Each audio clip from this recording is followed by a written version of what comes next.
मित्रांनो, कर्जमाफीच्या प्रतीक्षेत असलेल्या शेतकऱ्यांसाठी आज एक महत्त्वाचा आणि मोठा निर्णय घेण्यात येणार आहे. आज अर्थसंकल्पीय अधिवेशनात शेतकऱ्यांसाठी कर्जमाफीची घोषणा करण्यात येणार आहे. गेल्या कित्येक वर्षापासून कित्येक महिन्यांपासून शेतकरी कर्जमाफीची वाट बघत आहेत.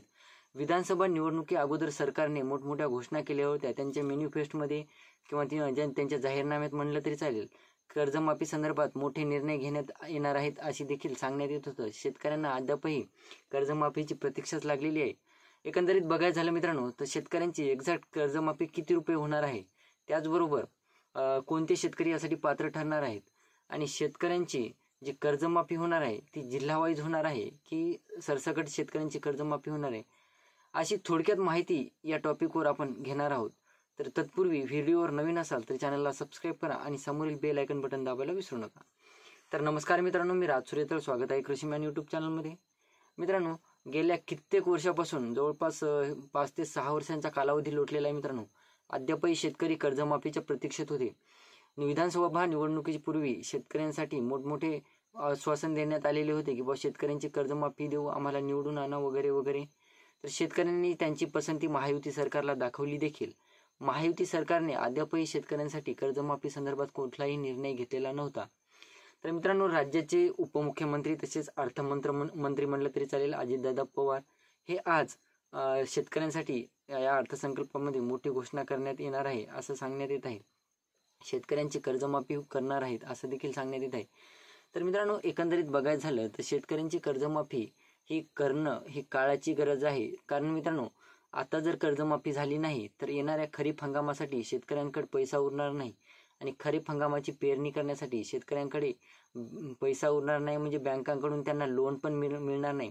कारण अगोदरचंच कर्ज जर त्यांनी फेडलं नाही तर त्यांना परत एकदा बँक कर्ज देण्याला टाळाटाळ करणार आहे, रिस्क घेणार नाही.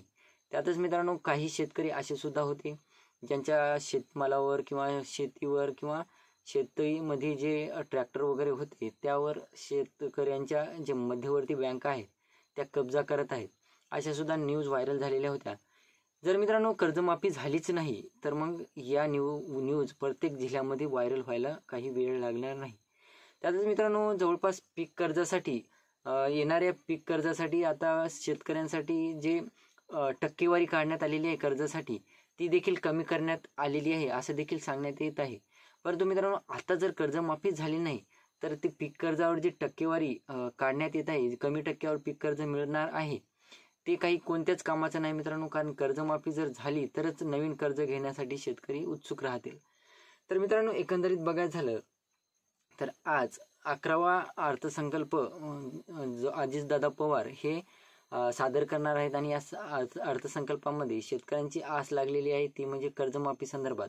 शेतकऱ्यांचं सध्या लक्ष पीक विम्याकडे नाही, नुकसान भरपाईकडे नाही, इतर कोणत्याही गोष्टींकडे शेतकऱ्यांचं महाडीबीटीच्या जे योजनांचा निधी आहे किंवा अनुदान आहे ते सुद्धा शेतकऱ्यांचं बाकी आहे. हे सगळं साईडला ठेवून शेतकरी एकाच गोष्टीकडे लक्ष देत आहेत, ते म्हणजे हे कर्जमाफी संदर्भात.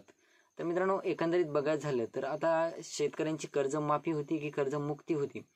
मध्यंतरी काय सांगण्यात आलं होतं की आम्ही शेतकऱ्यांची कर्जमुक्ती करू. देवेंद्र फडणवीस यांनी अशी घोषणा केली होती, आश्वासन दिलं होतं की आम्ही शेतकऱ्यांची कर्जमुक्ती करू, शेतकऱ्यांच्या सातबाऱ्यावर जे बोजा आहे तो आम्ही क्लिअर करू, शेतकऱ्यांचा सातबारा कोरा करू. एकंदरीत बघायचं झालं मित्रांनो, शेतकऱ्यांची जवळपास 3 ते 5 लाखापर्यंत कर्जमाफी ही करायला पाहिजे. कारण मित्रांनो, जरी सरसकट कर्जमाफी करायची नसेल सरकारला तरी सरकारने काय करायला पाहिजे, जवळपास 5 लाखांपर्यंत, मिनिमम 5 लाखापर्यंत तरी शेतकऱ्यांची कर्जमाफी करायला पाहिजे. तर आज जे अर्थसंकल्प सादर होणार आहे तर त्या अर्थसंकल्पामध्ये शेतकरी सर्वात जास्त उत्सुकतेने त्या अर्थसंकल्पाची वाट बघत आहेत. इतर कोणतेही उद्योजक म्हणा किंवा इतर कोणीही वाट बघत असेल, परंतु सगळ्यात जास्त शेतकरी या अर्थसंकल्पाची वाट बघून आहेत. कारण शेतकऱ्यांचे जे अकाउंट वगैरे बँकेचे आहेत ते फ्रीज करण्यात आलेले आहेत. शेतकऱ्यांना जे निधी वगैरे आलेले आहेत बँकेमध्ये, जे पैसे वगैरे आहेत ते उचलता येणार, त्यांचे पैसे कट करून घेतले जात आहेत. काही जिल्हा मध्यवर्ती बँकांतर्फे शेतकऱ्यांच्या मोठमोठ्या वस्तूंवर जे ताबा घेण्यात येत आहे, कब्जा करण्यात येत आहे. तर या सगळ्याला कंटाळून मित्रांनो शेतकरी आता कर्जमाफीच्या प्रतीक्षेत आहेत. आणि जे शेतकरी कर्ज फेडू शकत होते त्यांनी सुद्धा अद्यापही कर्ज फेडलेलं नाही, कारण की त्यांना माहीत आहे शेतकऱ्यांची कर्जमाफी होणार आहे. म्हणून ते शेतकरी सुद्धा कर्ज फेडण्याची टाळाटाळ करत आहेत. तर मित्रांनो, एकंदरीत बघायचं झालं तर 2008ला, 14ला, त्यानंतर 17ला, 19ला असे 2-4 टप्प्यामध्ये कर्जमाफी झाली होती. कर्जमुक्ती सुद्धा उद्धव बाळासाहेब ठाकरे हे मुख्यमंत्री असताना 2019ला कर्जमुक्ती सुद्धा झालेली होती. तर ते टॉपिक बाजूला ठेवूया मित्रांनो.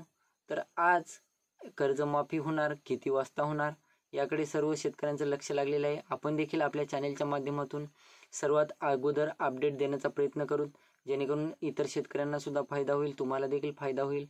3 ते 5 लाखापर्यंत कर्जमाफी व्हायला पाहिजे मित्रांनो.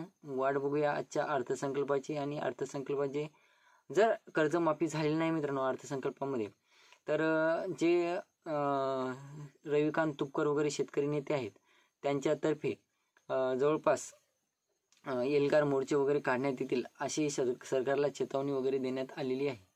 तर एकंदरीतच बघायचं झालं तर कर्जमाफी करणं हे सरकारला जवळपास करावंच लागणार आहे.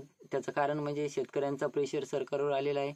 शेतकरी सुद्धा सरकारवर एक दबाव टाकत आहेत. तिकडून बँका सुद्धा शेतकऱ्यावर तसेच सरकारवर सुद्धा दबाव टाकत आहेत. बँकांचं म्हणणं आहे जवळपास जे 7,38,000 कोटी रुपयांचं जे थकीत कर्ज आहे शेतकऱ्यांवर, ते आम्ही शेतकऱ्यांकडून तर वसूल करूच. कारण की कसं झालं मित्रांनो, बँकांवर सुद्धा वरच्या आता कसं राहते, बँकेचे कर्मचारी त्यांचं काम करत असतात. आपण त्यांचा राग करतो, आमच्या घरी आले, आमचे पैसे घ्यायला आले वगैरे वगैरे, परंतु ते त्यांची ड्युटी करत असतात मित्रांनो, त्यांचं काम करत असतात. तर त्यांना सुद्धा वर उत्तर द्यावी लागतात, वरचं प्रेशर असतो. त्यामुळे बँका सुद्धा शेतकऱ्यांना म्हणजे इच्छा नसताना सुद्धा परेशान करत आहेत. तर त्याचं सगळं लक्षात घेता मित्रांनो, बँकांना आता एकच पर्याय आहे, एकतर सरकारने कर्जमाफी करायला पाहिजे. जर सरकारने कर्जमाफी नाही केली तर शेतकऱ्यांकडून ते योग्य पद्धतीने त्यांना जसं वाटेल तसं परमिशन घेऊन ते शेतकऱ्यांकडून त्या कर्ज वसुलीची सुरुवात करणार आहेत. तर सगळीकडूनच सरकारवर प्रेशर आलेलं आहे. तर सरकारने शेतकऱ्यांची कर्जमाफी करणं हे काळाची गरज म्हणलं तरी चालेल. कारण एकंदरीत बघायचं झालं तर शेतकऱ्यांनी सरकारला, महायुती सरकारला पसंती दाखवलेली आहे. त्यांनी सरकारला प्रचंड मतांनी निवडून देखील दिलेलं आहे. मग शेतकऱ्यांच्या जे मतांचा म्हणा किंवा शेतकऱ्यांचा एक मान ठेवून म्हणा, सरकारने मिनिमम 3 लाख ते 5 लाखापर्यंत शेतकऱ्यांची कर्जमाफी करायची गरज आहे. कारण मित्रांनो, शेतकरी सरसकटची सुद्धा वाट बघत नाहीत. शेतकरी असं म्हणत नाहीत की बाबा आमची सरसकटच कर्जमाफी करा, आमची टोटल सातबाऱ्यावरचा बोजा क्लिअर करा वगैरे, असं काहीही शेतकऱ्यांच्या इच्छा नाहीत मित्रांनो. जस्ट शेतकऱ्यांचं असंच म्हणणं आहे की 3 लाख ते 5 लाखापर्यंत आमची कर्जमाफी व्हायला पाहिजे, जेणेकरून एवढी जरी कर्जमाफी झाली तर त्याच्यावरची रक्कम हे शेतकरी भरू शकतात. आणि म्हणजे त्यांना प्रोत्साहनपर अनुदान देखील 50,000 रुपयापर्यंत मिळू शकतं.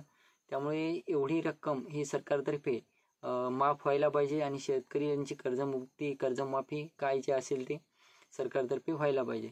तर आज अर्थसंकल्पाची वाट बघूया.